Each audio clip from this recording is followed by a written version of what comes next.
right? It's like having the superpower to understand ourselves better and use it to connect with others. So, how do we unlock this superpower? Well, think of it like building a muscle. You need the right techniques and you need to practice. That's what we're diving into today. 5 practical techniques you can start using right now. Trust me, these are game changers. Let's get started. The first step to mastering anything is to know what you're dealing with, right? It's the same with our emotions. We've got to get to know them. What triggers them, how they feel in our bodies, the whole 9 yards.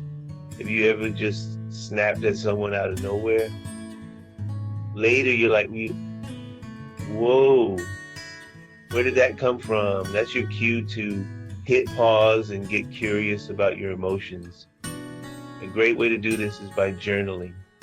Just grab a notebook and jot down your feelings whenever something big happens, good or bad.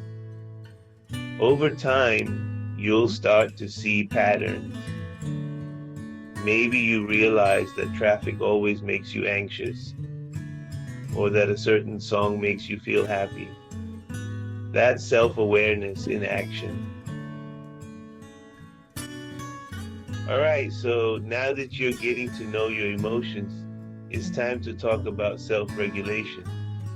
This is all about managing and controlling those emotions, especially when things get tough. Think of it like this. You're in a meeting and someone says something that pushes your buttons. Your instinct might be to fire back, right? But with self-regulation, you can hit the pause button on that reaction. How do you hit that pause button? Deep breathing, meditation, and mindfulness.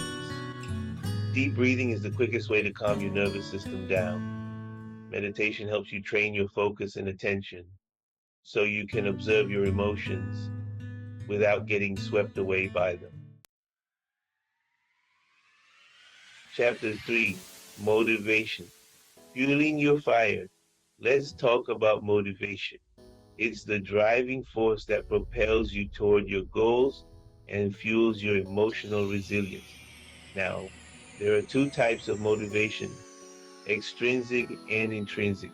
Extrinsic motivation comes from external rewards like money or recognition. It can be helpful, but intrinsic motivation, that's where the magic happens. This comes from within, from the joy and fulfillment you get from pursuing your passions. Start by setting personal goals that are meaningful to you. Once you've identified your goals, break them down into smaller, actionable steps. Chapter 4, Empathy. Stepping into other people's shoes. Empathy. This one is huge. This is about understanding and sharing the feelings of others. It's about putting yourself in their shoes and seeing the world through their eyes. The next time you're interacting with someone, really make an effort to listen to them. Pay attention to their body language, their tone of voice, the words they're using. Try to understand where they're coming from, even if you don't agree with them.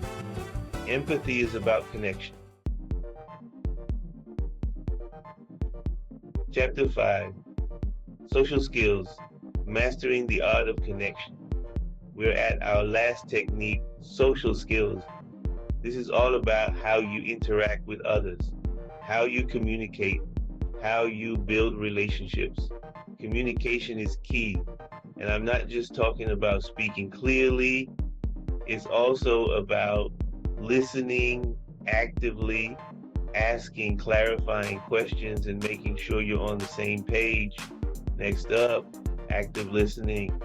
This is about being present in the conversation, giving the other person your undivided attention. Finally, let's talk about conflict resolution. With the right skills, you can turn conflict into an opportunity for growth and understanding. So there you have it, the 5 powerful ways to boost your emotional intelligence. We talked about self-awareness, self-regulation, motivation, empathy, and social skills. These are the building blocks for creating deeper connections with yourself and others. Start small, pick one technique that resonates with you, and start practicing it today. Even small changes can make a big difference over time.